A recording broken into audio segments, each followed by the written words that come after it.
ഐശ്വര്യത്തിന്റെയും സമ്പൽ സമൃദ്ധിയുടെയും സന്ദേശവുമായി വിവിധ ക്ഷേത്രങ്ങളിൽ ഇല്ലം നിറ ആഘോഷിച്ചു. കർക്കിടക മാസാചരണത്തിന്റെ ഭാഗമായി വിശേഷാൽ പൂജകളും അനുബന്ധ ചടങ്ങുകളും നടന്നു. വിശദാംശങ്ങളിലേക്ക്.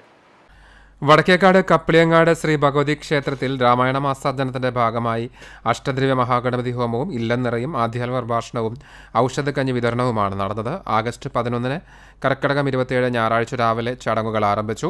അഷ്ടദ്രവ്യ മഹാഗണപതി ഹോമത്തിനും ഇല്ലം നിറയ്ക്കും ക്ഷേത്രം തന്ത്രി മുല്ലപ്പിള്ളി മനക്കൽ ശശിധരൻ ഭട്ടതിരിപ്പാടിന്റെയും ക്ഷേത്രം മേൽശാന്തി മുകേഷ് ശരത് എന്നിവർ മുഖ്യ കാർമ്മികത്വം വഹിച്ചു. 9 മണി മുതൽ 10 മണി വരെ റിട്ടയർഡ് ഡിവൈഎസ്പി KB സുരേഷ് ആധ്യാത്മിക പ്രഭാഷണം നിർവഹിച്ചു. തുടർന്ന് ഔഷധക്കഞ്ഞി വിതരണമുണ്ടായി. 100-ൽ പരം ഭക്തജനങ്ങൾ പങ്കെടുത്ത രാമായണ മാസാചരണം ഭക്തിസാന്ദ്രമായി.